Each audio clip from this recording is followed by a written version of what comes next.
बिस्मिल्लाहिर्रहमानिर्रहीम। अस्सलाम वालेकुम नाज़रीन, आप देख रहे हैं सरेआम न्यूज़। खबर शामिल करेंगे गुजरात से।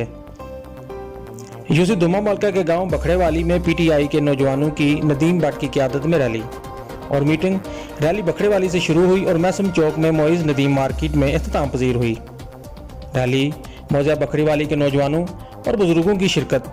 मैसम चौक इमरान खान जिंदाबाद, इम्पोर्टेड हुकूमत नामंजूर, पीटीआई जिंदाबाद के नारों से गूंज उठा। इजलास मीटिंग में अरशद साबरी, राजा हारून शहजाद, सलीम भट्ट ने दबंग अंदाज में खिताब किया और कहा कि इंशाल्लाह बहुत जल्द चोरों के टोलों का दिन गरूब होने वाला है जो दोबारा कभी तुलू ना होगा। इमरान खान एक गैरतमंद लीडर है, ऐसे लीडर सदियों बाद मिलते हैं, हम इसका भरपूर साथ देंगे।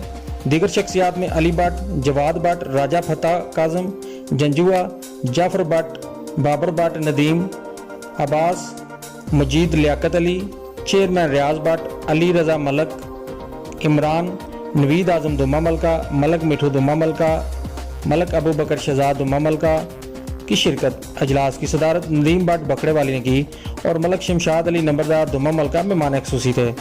अजलास के अख्ताम पर अहद किया गया कि पीटीआई हर गाँव से जलसे और मीटिंग्स करेगी और पार्टी का अलम बुलंद करेगी। रिपोर्ट कर रहे हैं शमशाद अली मलक, सरेआम न्यूज़, गुजरात।